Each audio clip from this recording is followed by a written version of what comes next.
Welcome to the real നച്ചുമാസ് world.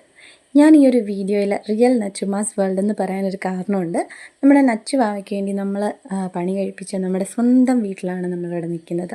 വീടിൻ്റെ house വാമിങ് ഫങ്ഷൻ്റെ ഒരു ചെറിയ വീഡിയോ ആണ്.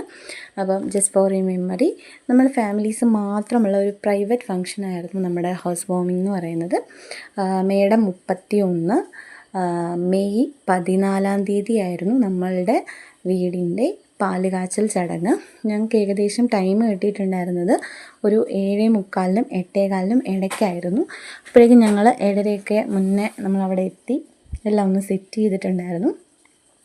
ഇതാണ് നമ്മുടെ വീടിൻ്റെ ഒരു ടോട്ടൽ വ്യൂ എന്ന് പറഞ്ഞാൽ വളരെ ചെറിയൊരു വീടാണ്. ഞങ്ങൾക്ക് 3 പേർക്കും മാത്രമായിട്ടുള്ളൊരു കുഞ്ഞു വീടാണ് നമ്മുടേത്. അപ്പം മണ്ണായിട്ട് കിടക്കുന്നതുകൊണ്ട് ചെള്ളയുടെ പ്രശ്നം വരാതിരിക്കാൻ നമ്മൾ ഫ്രണ്ട് വശത്ത് മാത്രം കുറച്ച് മിറ്റിലൊക്കെ ഇട്ടിട്ടുണ്ടായിരുന്നു. അപ്പോൾ നമ്മൾ താക്കോല് വാങ്ങിച്ച് ദക്ഷിണയൊക്കെ കൊടുത്തിട്ട് ഡോറ് തുറക്കാണ്. ചെറിയ വീടാണ്, ഉള്ളിലേക്കാണെങ്കിലും വളരെ പരിമിതമായ നമുക്ക് അത്യാവശ്യത്തിനുള്ള ഒരു സൗകര്യങ്ങളോട് കൂടിയ ഒരു ചെറിയ വീടാണ്.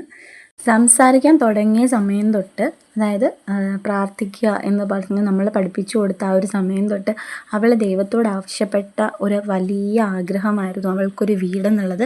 ഏതൊരു പള്ളി ആയിക്കോട്ടെ, ഏതൊരു അമ്പലം ആയിക്കോട്ടെ, ഏത് ആരാധനാലയം കണ്ടാലും അല്ലെങ്കിൽ വിളക്ക് വൈകിട്ട് വെക്കുന്ന സമയത്ത് പ്രാർത്ഥിക്കുന്നതൊക്കെ എനിക്കൊരു വീട് തരണേ എന്നായിരുന്നു. അപ്പോൾ അവളുടെ ആ ഒരു പ്രാർത്ഥന ദൈവം ഏറ്റെടുത്ത്, അല്ലെങ്കിൽ നമ്മൾക്ക് അതിനുള്ളൊരു അനുഗ്രഹം തന്ന് നമുക്ക് കിട്ടിയൊരു കുഞ്ഞു സ്വർഗ്ഗമാണ് നമ്മുടെ ഈ ഒരു വീടെന്ന് പറയുന്നത്. അപ്പം എല്ലാ ക്രെഡിറ്റും, ആ ഒരു കാര്യത്തിൽ എല്ലാ ക്രെഡിറ്റും എനിക്ക് വാവച്ചിക്കാണ്. കാരണം അവളുടെ ഭാഗ്യമാണ്, അല്ലെങ്കിൽ അവളുടെ ഐശ്വര്യം കൊണ്ടാണ് നമുക്ക് ഈ ഒരു ഭാഗ്യം ഉണ്ടായത് എന്നാണ് ഞാൻ വിശ്വസിക്കുന്നത്.